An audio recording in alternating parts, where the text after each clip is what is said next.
a town hall MVP since I believe this is his 5th appearance with us in my 15 years or so. I'll just say it's always bracing. So please join me in welcoming Chris Hedges.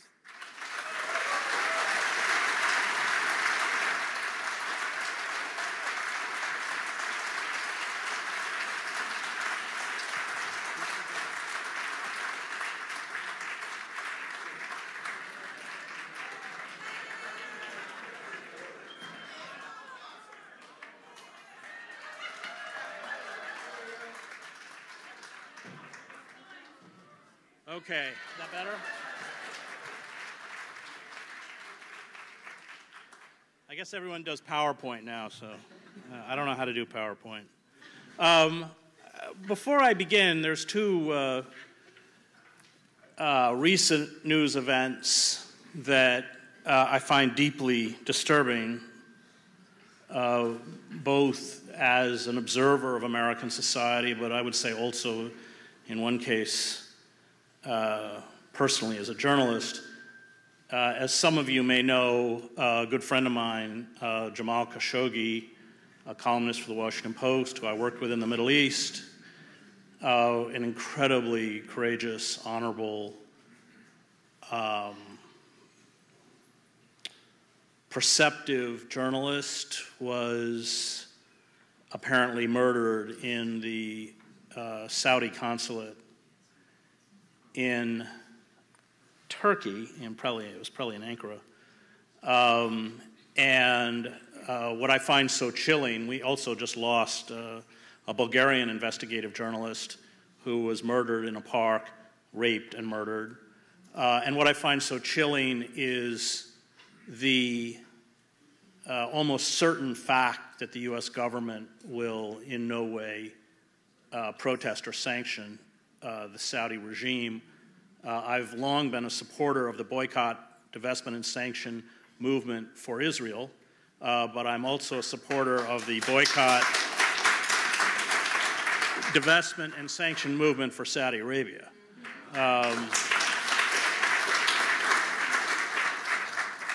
The other, which I'm sure you've all followed, is the Kavanaugh hearings. What is so disturbing is the exposure, or the public exposure, of the charade, the democratic charade that exists, the political theater that has replaced our democratic process. And it's just one more step towards this corporate totalitarianism, which no one seems willing or able to stop within the ruling elite. Indeed, they are completely complicit, and the consequences are extremely dangerous. This book was born out of the great work on suicide by the French sociologist Émile Durkheim. It was published in 1897. I like Durkheim quite a bit. That was that kind of ferment. You had Durkheim, Max Weber, and Karl Marx, all roughly the same time period, playing off of each other. But I like Durkheim for the same reason that I admire W.E.B. Du Bois, and I think you could argue that Du Bois was probably our greatest intellectual, because they married great scholarship and brilliance with this capacity to walk out into the communities that they were writing about and listen. So when, for instance, Du Bois writes his classic, The Philadelphia Negro, by the time he's finished, he's interviewed over 1,200 families in Philadelphia to profile what it's like at the turn of the century or the beginning of the 20th century for African Americans living in an urban setting. So Durkheim asks a question, and the question is, what is it that drives individuals and societies to engage in acts of self-annihilation? Freud would later ask the same question in Civilization and Its Discontents, and Freud would frame it differently, but I think also helpfully, where he said that at any moment in time, both within individuals and societies, one of the primary forces was ascendant. Eros, the capacity to nurture, protect, and sustain life, and the death instinct, post-Freudians later called it thanatos, but the death instinct, that drive to annihilate every living system around you, including yourself. He writes this as Europe is devolving into fascism and ultimately war. And Durkheim, when he writes his book on suicide, he found that those communities and individuals who were least likely to engage in acts of self-destruction were those who had strong social bonds and provided space for individual self-expression and self-actualization. That was the greatest protection against collective or individual suicide. And those who carried out acts of self-destruction had essentially come from communities where those social bonds, the communal structure, the capacity for self-actualization had been destroyed. And he used the word enemy to describe that state that propels people to engage in activities of self-immolation. And it's interesting how you translate enemy literally, means rulelessness, meaning, in essence, the rules that govern or the accepted rules of the social contract no longer function. So you work hard, you get a good education, you obey the law, you have the capacity to sustain your community and make it flourish, and you have the capacity to fulfill yourself as an individual. When those contracts are broken, then you are thrust into a state of enemy, what sociologists call diseases of despair. And that's what I wanted to look at, the diseases of despair that afflict American society, the pathologies that rise out of a decayed culture, and when you examine disintegrating cultures and civilization, these pathologies are always characteristic. So I studied classics at Harvard and was very familiar with the decline of the empire of ancient Greece and Rome, and there you saw at the latter part of those empires characteristics that are intimately familiar to all of us within the American empire. So in essence, what happens, this is what Plato is lamenting when he writes the Republic, because remember, Plato writes the Republic after the death of Athenian democracy. And he writes the Republic. The Greeks, of course, have a very different notion of time, as do most Eastern cultures. They don't see time as lineal. They don't believe in the myth of human progress, that we are just improving and improving. Rather, its time is cyclical, both for individuals and societies, so that you have a period of maturation, of growth, and then finally you complete the cycle and it comes back to decay. So that's why when Plato is writing the Republic, every mechanism that he proposes is about trying to freeze time because decay is inevitable, to stave off decay as much as possible. So what kills the Athenian democracy is the rise of the Athenian empire, because you need a central bureaucratic structure to maintain empire, which is unelected and undemocratic. And so the weakening of the polis, of the city-states, And that construction of empire gives rise to an oligarchic class which finally takes control. You have less and less say within your society. Thucydides writes about this when he says that the tyranny that Athens imposed on others, it finally imposed on itself. So what happens at the outer reaches of empire, we see it in our own empire: militarized police, wholesale surveillance, the suspension or eradication of civil liberties, militarized drones, all of those mechanisms that are first carried out against those who are being subjugated within empire eventually come back to the homeland, because your military, as ours is, I mean, half of our discretionary spending is now spent on the military, and our roads are crumbling, and 16 million children go to bed every night hungry, and you bring back those familiar forms of control to the homeland. The other characteristic, of course, is that when that cabal seizes power, you had the ruling families in ancient Rome, they're just trading power back and forth. You have the facade of the republic. It creates a kind of licentiousness.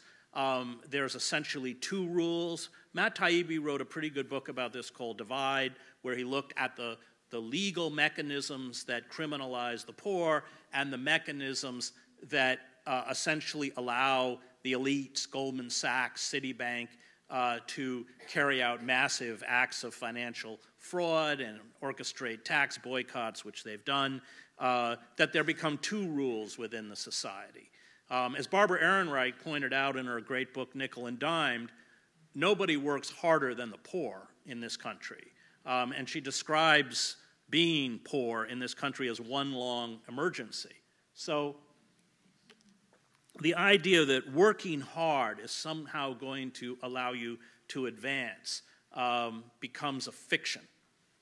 The other aspect of declining empire is that they actually, at the beginning of empire, use their military prowess judiciously, fairly judiciously.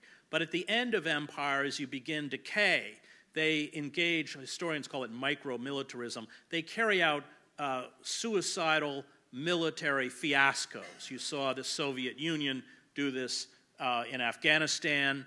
The Greeks, when they invaded Sicily, their entire fleet was sunk, most of their soldiers were killed, the empire disintegrates. You saw the British Empire in a slow decline after the end of World War I, then invades Egypt after Nasser nationalizes the Suez Canal and has to retreat in humiliation. And of course, what kills the power of the empire is the pound sterling is dropped as the world's reserve currency, which will kill our empire. So essentially, it's mismanagement. You have elites that sever themselves from the rest of the country. They retreat into their version of the Forbidden City or Versailles. There was a writer for The New Yorker who said, the rich in this country don't live in America, they live in Richistan. I think Matt Taibbi called them stateless archipelagos, but that's right. And when you have an elite that is that divorced from the reality around them and yet have that concentration of power and wealth, then you accelerate the destruction of the system itself because there's no rational governance. So what's happened in the United States is a process, John Ralston Saul calls it the coup d'etat in slow motion. I don't always credit him, but I was giving a talk at the University of Toronto and suddenly noticed that he was seated in the front row. So, all writers are thieves, you know. Don't you know that joke about writers, like, you know, as John Ralston Saul said, the coup d'etat in slow motion, and then the second time it's, well, as someone said, the coup d'etat, and then the third time is, as I've always said.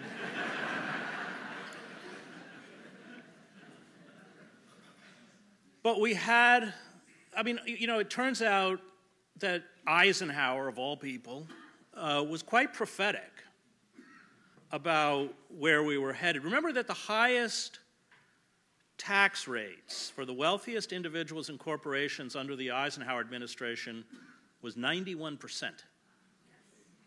I mean, people say, well, how are we going to pay for it? How are we going to? I say, tax them. We're going to tax them at 91%, like we used to.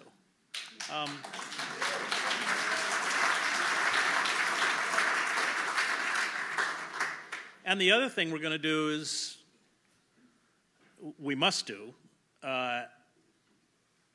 is destroy the military machine in this country, which is the greatest enemy of democracy.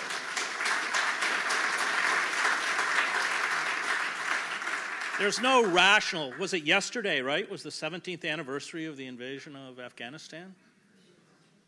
I mean, this is our micro-militarism. The Taliban controls more territory in Afghanistan than when we went in. They do. And we've lost the war. American troops, they don't even want to go out with the Afghan army because half of them are Taliban. I was with the PKK once when I was covering the Middle East. This is the Kurdish separatist group.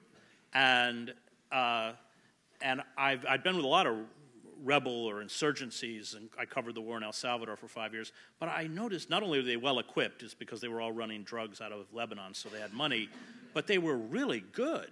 And so I was talking to the PKK commander, and he said, oh, no, we won't accept anyone into the rebel movement until they've done their 2 years military service in the Turkish army.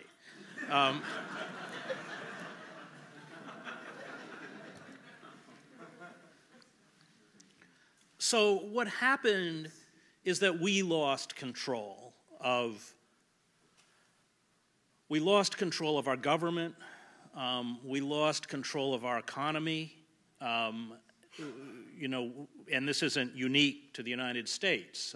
Neoliberalism as an ideology essentially created this absurd notion that societies could advance themselves by kneeling before the dictates of the marketplace. This is popularized by figures like Thomas Friedman and others.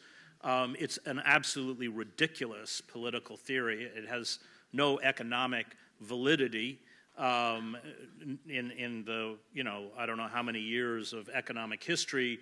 No society has benefited by allowing their oligarchic elite to become unregulated and uncontrolled and unfettered, but was peddled quite effectively by corporations beginning in the 1970s, reacting to the rise of movements in the 1960s, what the political scientist Samuel Huntington called America's quote-unquote excess of democracy.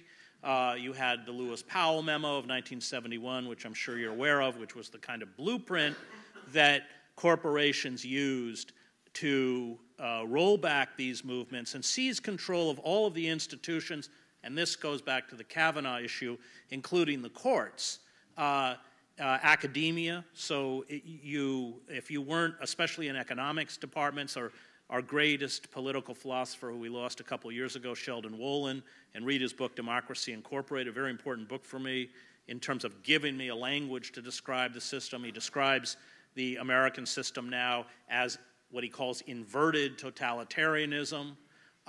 It's an important distinction from, let's say, fascism, because it's the primacy of economic profit over everything else, which isn't necessarily true in a fascist state. And that, like the late Roman Republic, as I said earlier, you maintain the facade, the electoral politics. I mean, this ridiculous hearing they had with Kavanaugh, as if everything wasn't preordained in advance. Everything becomes tribal. Truth no longer matters. The rights of the citizenry no longer matter. But the structures are there. Still, you still pay fealty to the Constitution and stuff. And yet inside the mechanisms of power, corporations control everything. And so you saw, well, I remember speaking to Wolin, and I did a 3-hour interview with him, which is on YouTube, which is right a year before he died. He was 92 or 93 then. And I had reread all his books. You can see I went in with legal pads full of notes, and it's remarkable. I mean, this guy, there was nothing I could throw at him. He hadn't been interviewed for over 10 years, and that was the last interview he gave. He was Cornel West's mentor. Cornell dedicated either his first or second book to Sheldon. And Wolin, in the 1980s, was one of those who called out neoliberalism for the con that it is. And he was immediately blacklisted. He's quite a good writer. He was quite a good writer. He used to write for the New York Review of Books. He was just purged. And he said that even at the end within the political science department at Princeton, where he was teaching, his own colleagues wouldn't speak to him.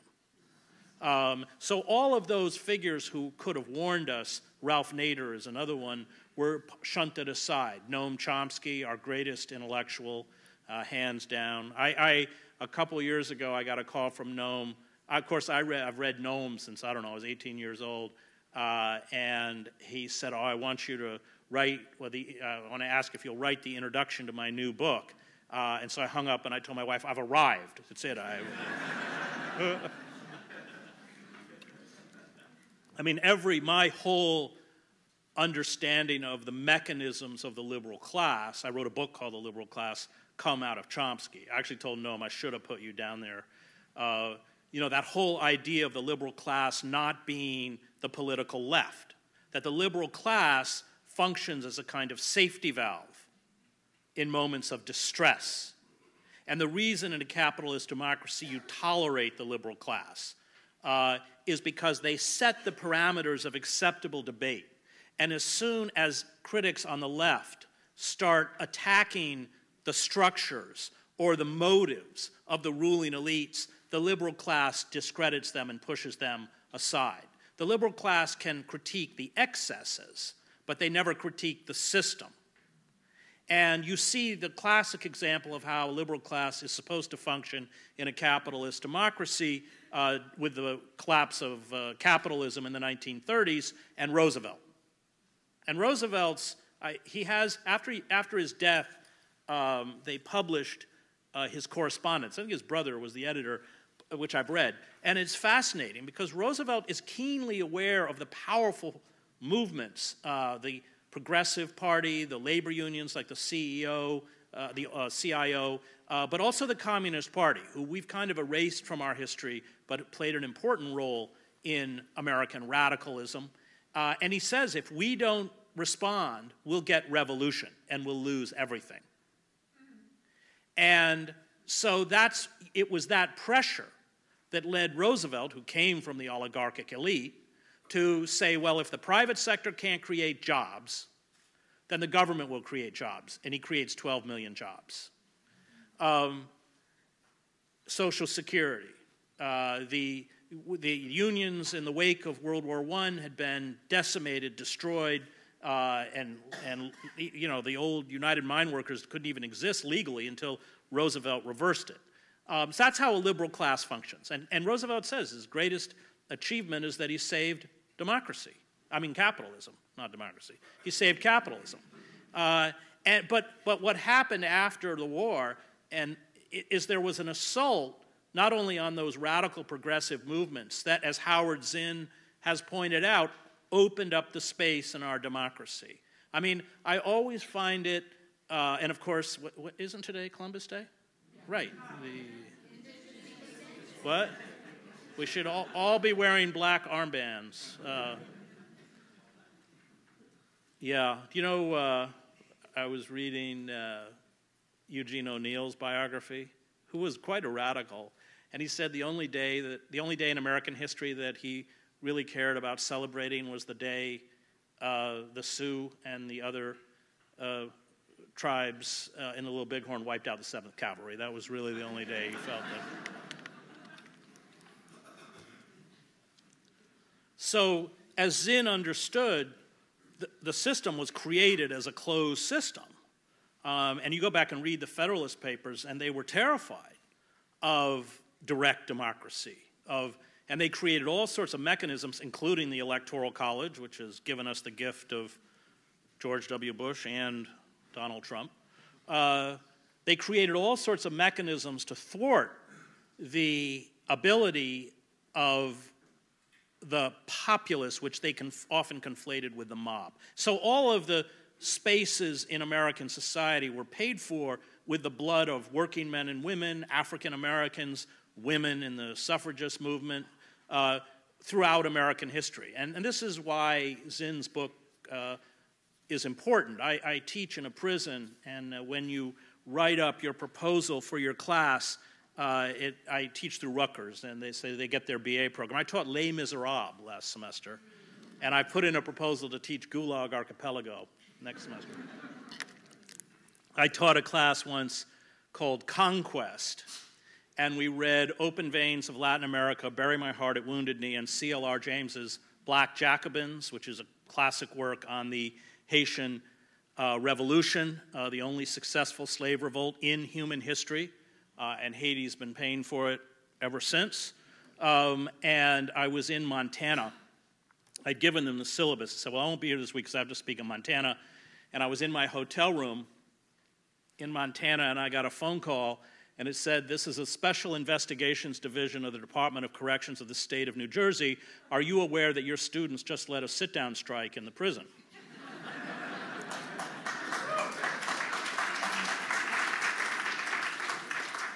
And it was very moving. I mean, I really was quite emotional when the phone call ended because they knew even better than I did what would happen. Their cells would be strip searched as they were. They would all be interrogated until they found the leaders of the strike, which they did. And those leaders would be shipped to another prison and put in indefinite solitary confinement where they remain. And yet they rose up anyway. And we just, of course, saw heroic struggle on the part of incarcerated men and women, which ended on September 9th, the anniversary of the 47th anniversary of the Attica prison uprising. If you haven't read Heather Thompson's Blood on the Water, read it. It is a really amazing work of the history of the Attica uprising, but more importantly, how after that uprising, the power elites effectively demonized African Americans, I mean, because they were so frightened.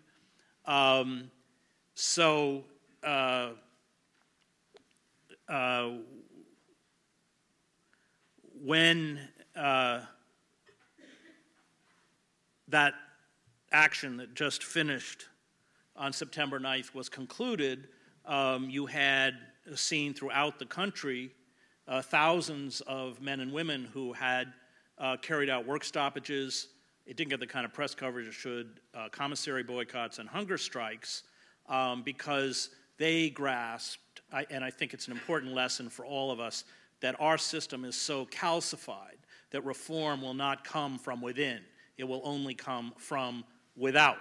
And as the Free Alabama, I don't know if you know about the Free Alabama movement, they did a work stoppage 2010, and then they put the leaders again in indefinite solitary confinement.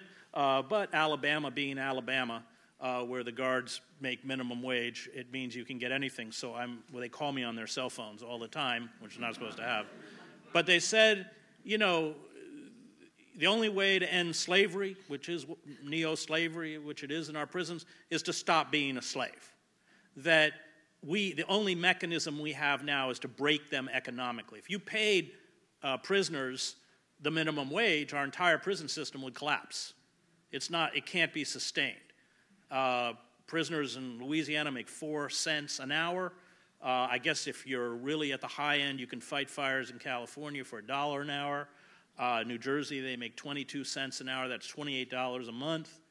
I've got students who, you know, spend 20, 30, 40 years in prison, work 40-hour weeks, get out, and not only do they not have Social Security, they're in debt. Because now you get in debt in prison. So I think that on, you know, people who come out of marginal communities, I certainly find my students in the prison have a kind of hyper-awareness of the fact that we live in a failed democracy, that our democracy is not a functioning democracy, and that by appealing to those institutions, and this was both mine and Shama Sawan's problem with Sanders. We did an event with Bernie and Bill McKibben and Naomi Klein the night before the climate march in New York, and Shama kept pushing Bernie not to run as a Democrat. And I found Bernie's answer quite illuminating, because he said, well, if I do that, I'll end up like Ralph Nader. And he's not wrong. What he was saying is that if I defy the Democratic Party establishment, they will destroy me. And the tragedy for me of the Sanders campaign is, one, which turned out to be true, I never believed that the Democratic Party was going to ever permit Bernie to get the nomination. And I think we now have enough cumulative evidence to say that it was stolen from him.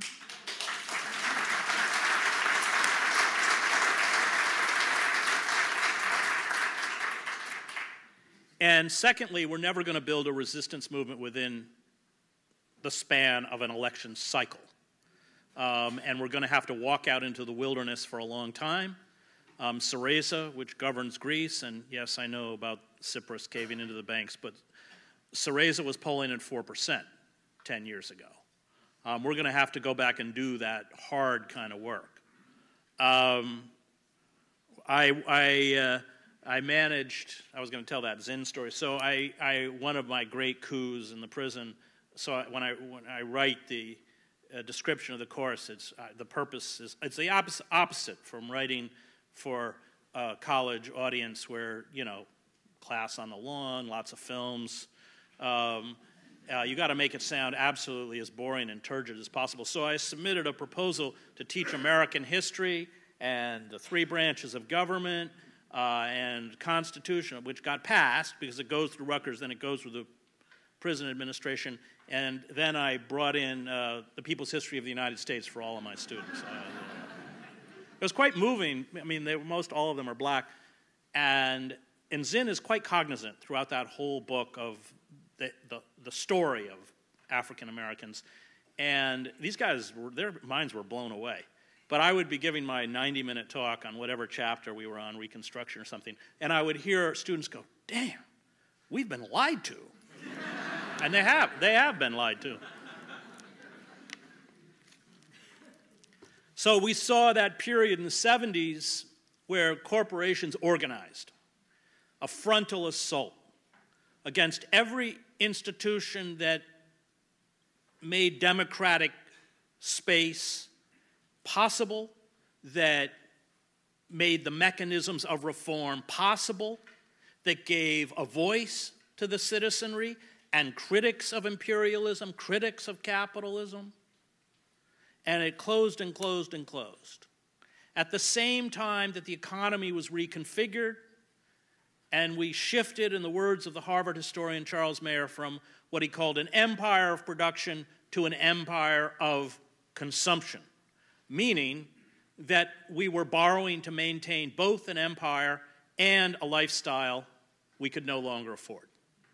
I don't know if you saw the New York Times story a few days ago on the explosion of government debt, of the U.S. debt.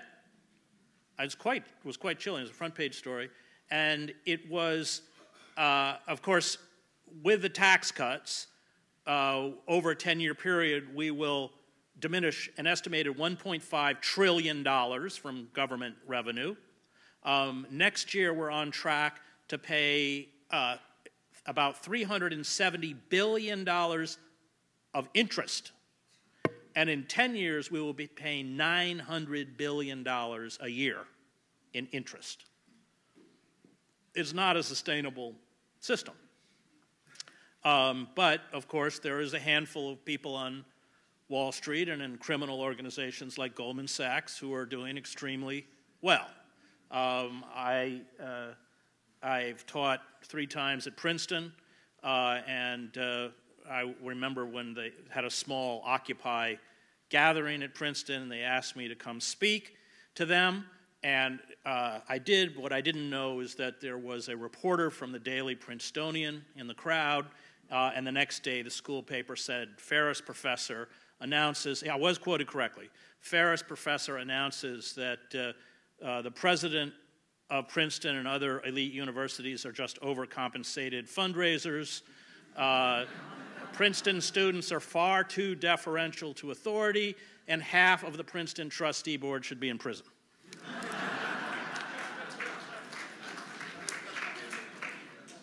I wasn't invited back next year. I actually got an email that day. I think they wanted it clear that they'd read the story. But of course it's true. I mean, Princeton is just a corporation, like most of these universities. You know, Harvard, the same. They produce systems managers. The largest major at both Harvard and Princeton is computer science.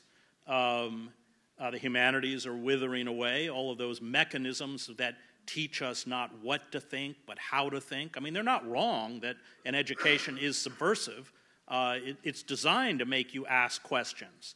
But the system only wants people who will perpetuate it.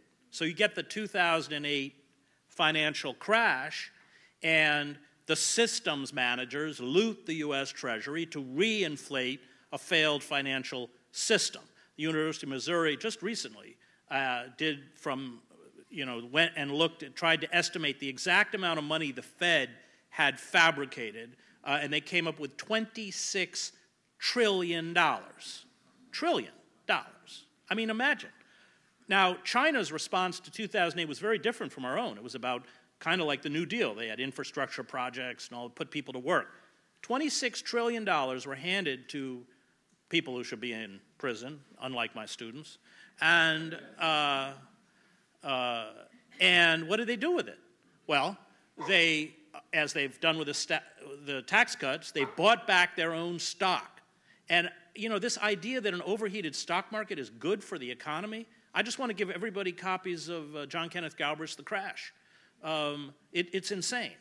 It's not tied to value. Of course, they're buying back their own stock. Apple bought back 100, I think I have that right, 100 million of their own stock, something like that, because all the CEO's compensation packages are tied to it. So they're even cheating their own stockholders ultimately. So what do they do with the money? They hoard it. I mean, it's borrowed money. It's borrowed at virtually 0% interest, and central banks in Europe were lending money out at negative interest rates, which meant they actually gave you, if you borrowed money, they give you money.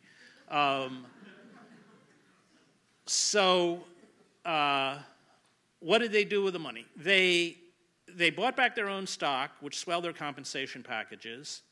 They hoarded it, or they gambled.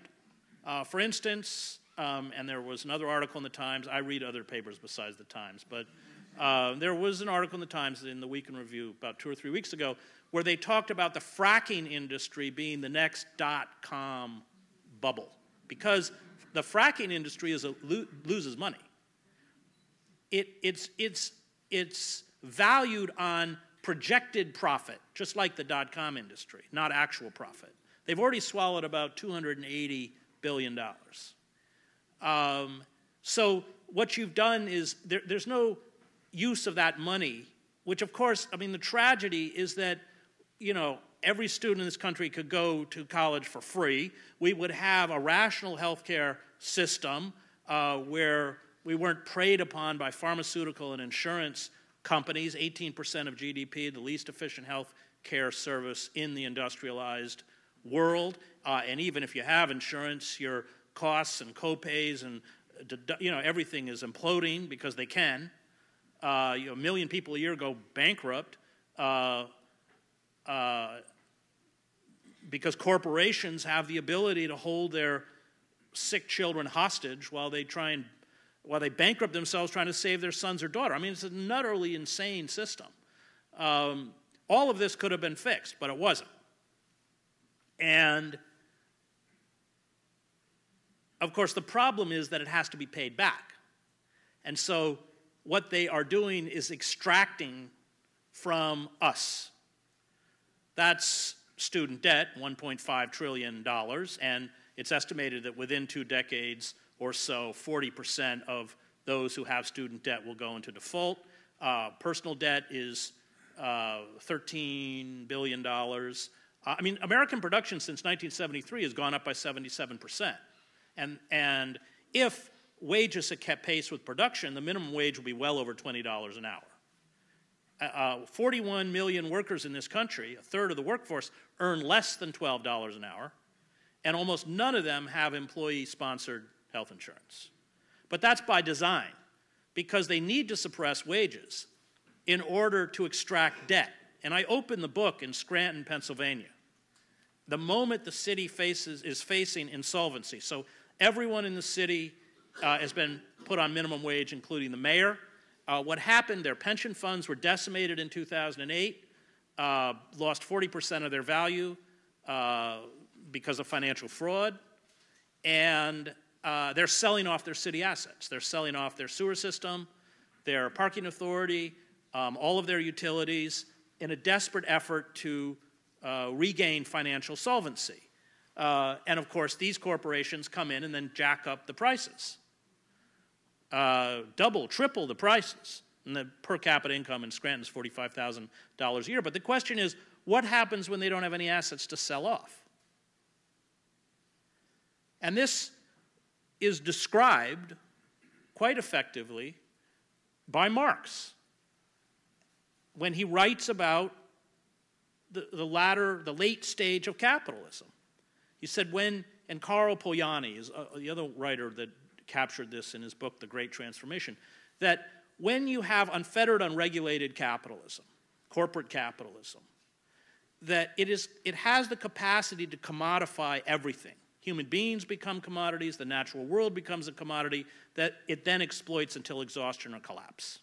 And that's, of course, what we're seeing in this insane inability to respond to the ecocide. You've all seen the report that came out yesterday, which says basically we have 10 years to save ourselves as a species.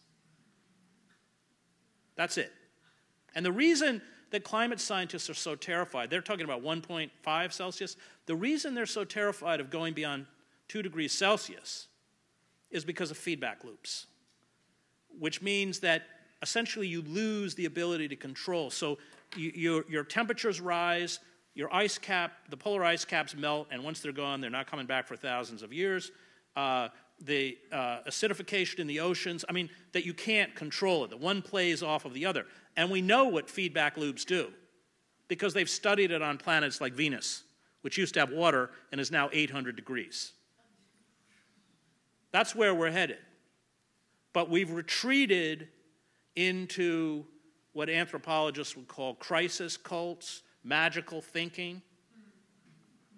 So the seizure of power by these elites, the primacy of profit, the destruction of democratic institutions, including the courts, really, and you are going to watch now with Kavanaugh some very, what they do, what they've been doing, but it will be accelerated, is they are taking from us our constitutional rights by judicial fiat, i.e. reinterpreting the right of unlimited corporate power through a distorted interpretation of the Constitution. How do they justify Citizens United? It's the right to petition the government. I'm not making this up. It's the right for free speech. What do they do when Edward Snowden provides concrete proof that our right to privacy has been taken from us? Nothing. I mean, I love it when they all talk about how they're strict constitutionalists. And, you know, when I wrote that book on the Christian right, it was fascinating because I was always very upfront about who I was and where I came from. My father was a minister. My mother was a seminary graduate. She was a professor. I graduated from seminary. And as soon as the history was there, they never wanted to speak about the Bible with me, ever, because they don't know the Bible. They're selective literalists, just like our strict constitutionalists. They select certain biblical passages that affirm their ideology.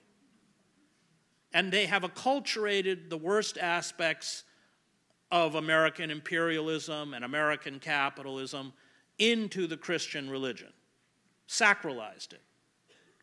And I blame the liberal church that we didn't call these people out for who they are, which is Christian heretics. You don't have to spend 3 years at Harvard Divinity School, as I did, to understand that Jesus didn't come to make us rich.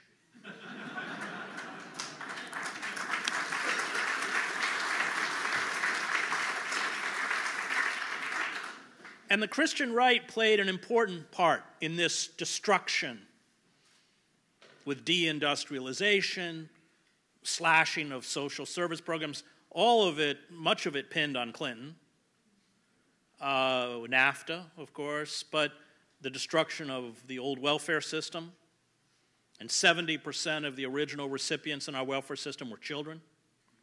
the deregulation of the FCC, which has allowed 5 or 6 corporations to seize control of the airwaves, what about 90% of most Americans watch and listen to, ripping down the firewalls between investment and commercial banks, which precipitated the global crisis. That was all Clinton. And Clinton did corporate bidding. By the 90s, the Democratic Party had fundraising parity with the Republicans, and when Barack Obama ran in 2008, he got more. But that created the faux liberal class, a fake liberal class. There used to be a liberal wing of the Democratic Party, but it's long gone. And so you have people who continue to speak in that feel your pain language, but have sold out working men and women. And that's where a lot of this white rage comes from in the white working class. Baldwin, James Baldwin, who I love, and I don't really think you can understand America if you haven't read Baldwin, but he writes about why is it that white working men are susceptible to a midlife crisis in a way black men are not. And he says it's because when you're black, you realize that the game is fixed.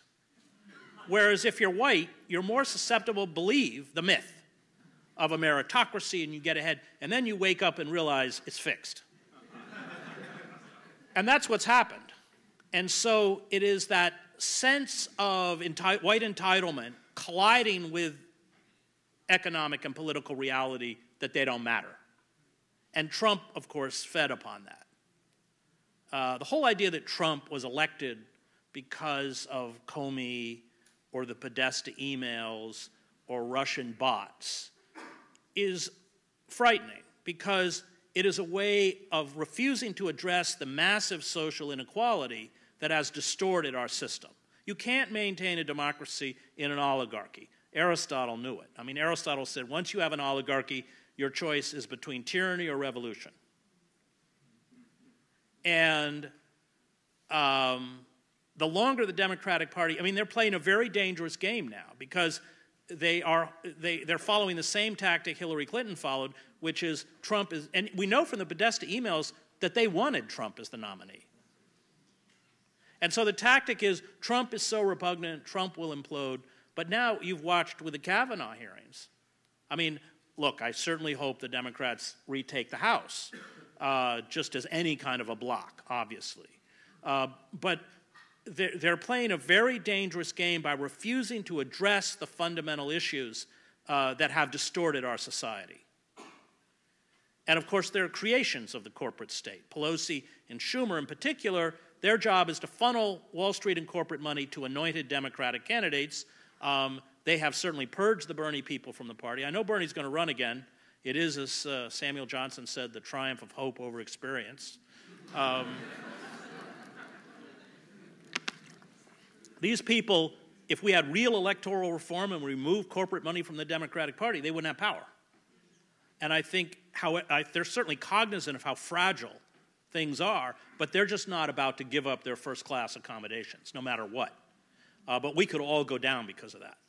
And I really look at the Democratic Party, like any failed liberal elite, as deeply complicit in the rising totalitarianism that is emergent around us. So these corporate forces, in the name of the primacy of profit, destroyed our democracy, distorted our economic system into an oligarchy, rewrote our laws and regulations so that they can carry out an ecocide for short-term profit.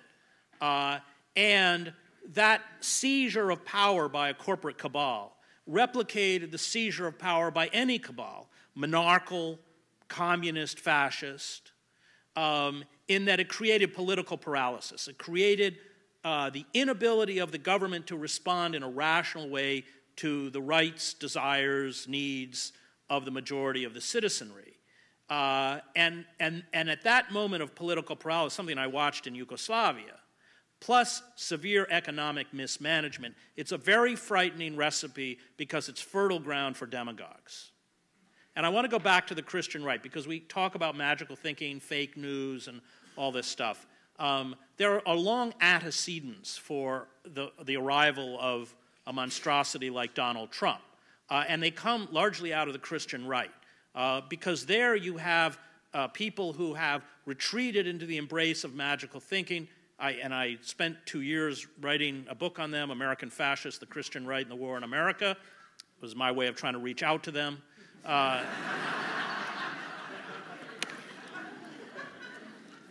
couldn't hear their stories without being moved. I mean, they do, the suffering that they endure is real. Not just economic, but, you know, all of the attendant problems that come with the rupture of social bonds. Sexual, domestic abuse, struggles with addictions, jail time, chronic underemployment, unemployment, all that. And so finally they couldn't take it. And they retreated into the embrace of magic Jesus. And people say, how can the Christian right be supportive of Trump? And I said, no, you have it completely wrong. Trump is absolutely characteristic of the figures who lead the Christian right. Look, I've been in a room with some of them. Jan and Paul Crouch, I went to their studios. Dobson, who is as frightening and evil as he looks. They preyed on people's despair, and they've become very wealthy because of it. They prey on that despair in the same way that Trump preyed on the despair of people who went into his casinos. I write my chapter on gambling out of the Trump Taj Mahal before Trump announced, so it was completely... and the place has gone through, when I got there, had gone through several bankruptcies. Most of the rooms were mothballed. Most of the restaurants were closed. The arena was closed. You could, after you waited long enough, you could watch rodents literally run across the floor, the big mold spots, the lights burned out, kind of a metaphor for where Trump's going to take us. But you can't be questioned. They're utterly narcissistic. They're narcissists, these mega pastors, almost all of whom are white men. And you're not going to rationally argue these people out of their worldview. And that was driven home to me when I went to Detroit. I was with Tim LaHaye, the End Time series, and it was a weekend on the wonders of the apocalypse and the Antichrist. And it was really quite remarkable because none of it was biblical. It was painted as biblical. I mean, the rapture is not in the Bible. But it was all like, you know, the non-believers' blood will boil. I'm not making this up. And their eyes pop out and all this gruesome stuff.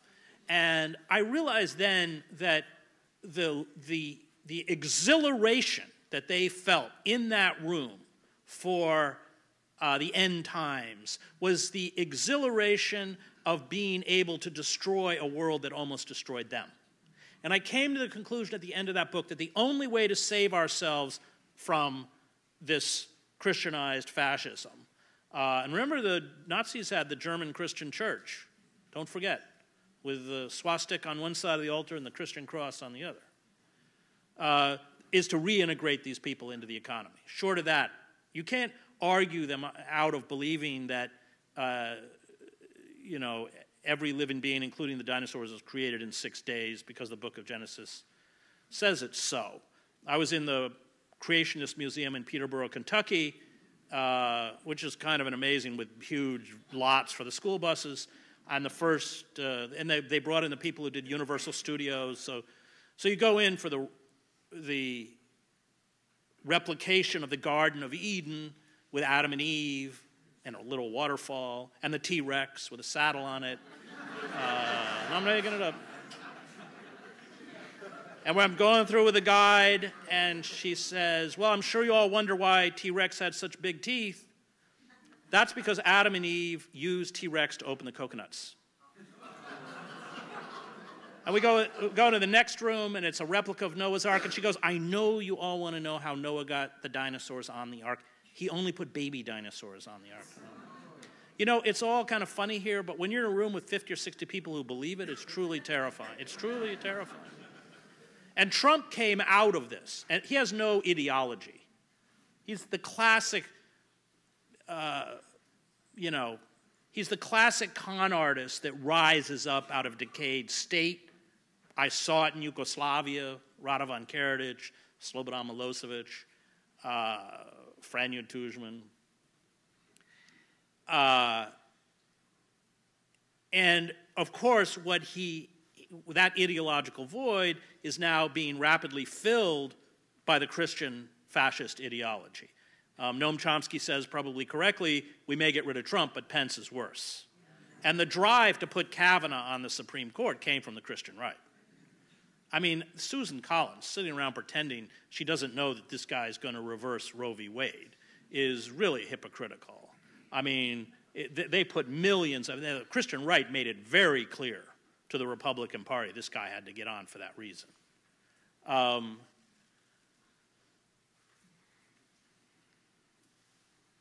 So what happens? Well, Trump has catapulted us into a whole nother phase of decay. One, by engaging in the crude and vulgar trash talk which degrades political discourse. Look, you saw it replicated in the Kavanaugh hearings, both by Grassley and Kavanaugh himself.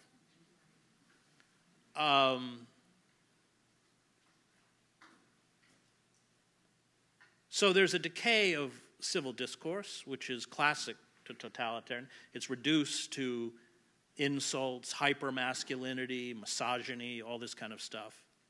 But there's also the embrace of what Hannah Arendt called a permanent lie.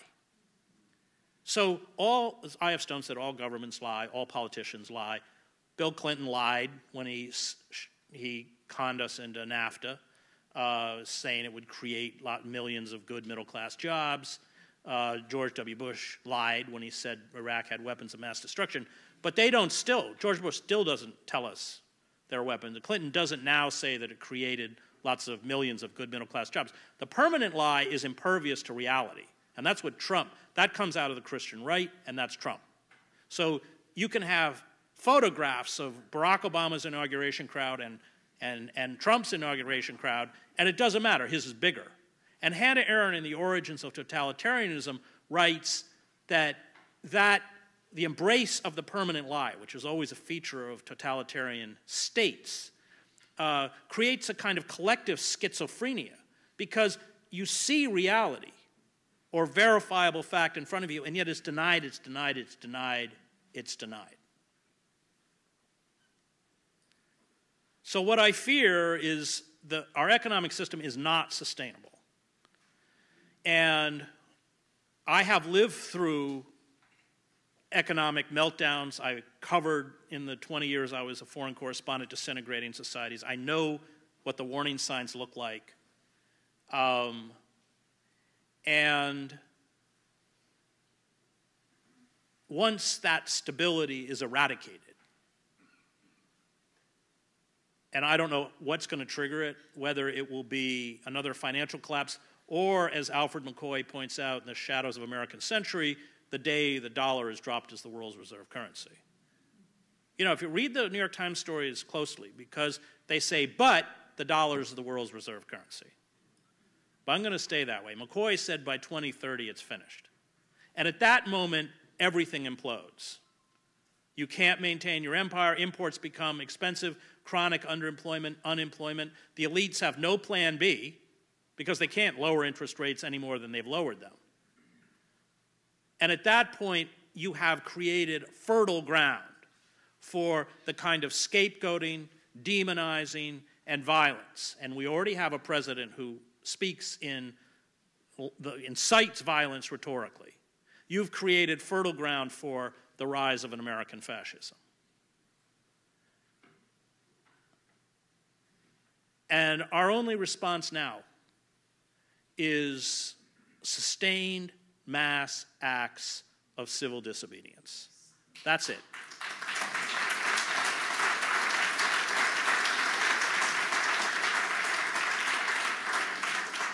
And the state will be vicious. I was at Standing Rock. But Standing Rock's the model. It's got to have a spiritual dimension in the way Standing Rock had one. It's got to understand that what we're fighting for is the systems of life, is the sacred, is the understanding that there are people and things around us that have an intrinsic value beyond a monetary value. And when we are effective, as we saw with Standing Rock, they will throw everything at us. Remember, Standing Rock was under Obama. 700 arrests, a nonviolent protests. Attack dogs unleashed on the crowds. Water cannons laced with pepper spray unleashed, fired, or hosing down the protesters in sub-zero temperatures. Constant infiltration, constant drones. When I drove in November, I had to come all the way around because the roads were blocked. But when I was stopped, these weren't law enforcement. They were dapple mercenaries in Kevlar vests with long-barrel weapons with no identification. We have no time left, just from climate change. We have no time left. And in that sense, resistance becomes a moral imperative. We have to stop being constrained by the tyranny of the practical.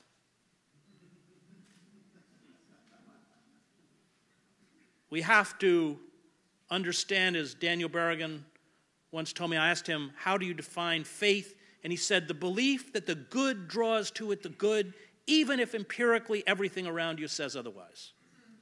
I have kids. We may fail, but at least I want my kids to say he tried. I'm not going to be complicit. I'm not going to be passive.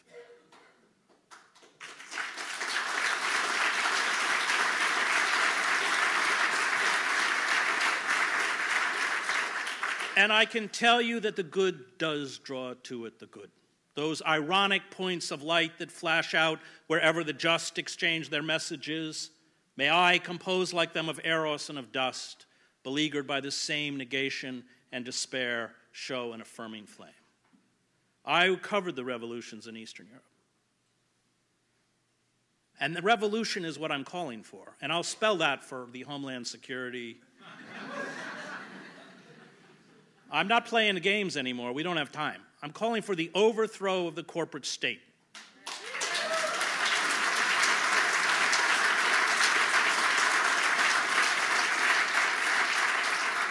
And we will overthrow it just as the regimes in Eastern Europe were overthrown, through nonviolence and through essentially carrying out sustained acts of mass civil disobedience, acts of conscience, because no revolution succeeds, as the writers of revolutionary theory, Crane Britton, Davies, and others have noted, unless a certain segment of the ruling apparatus defects. Then they're finished. So it's 1989, I was there. Honecker, the communist dictator in East Germany, sends down an elite paratroop division to Leipzig to crush the demonstrations. They get there. The local communist authorities refuse to deploy them. Honecker's out of power in a week. Same thing with the Russian Revolution. They send the Cossacks in to crush the rioters in Petrograd. They refuse. The Tsar's gone. He doesn't even make it back. He has to abdicate in a railway carriage. That's how it works. The good draws to it the good. And nobody knows how rotten, corrupt, and decayed this system is better than the people who manage it.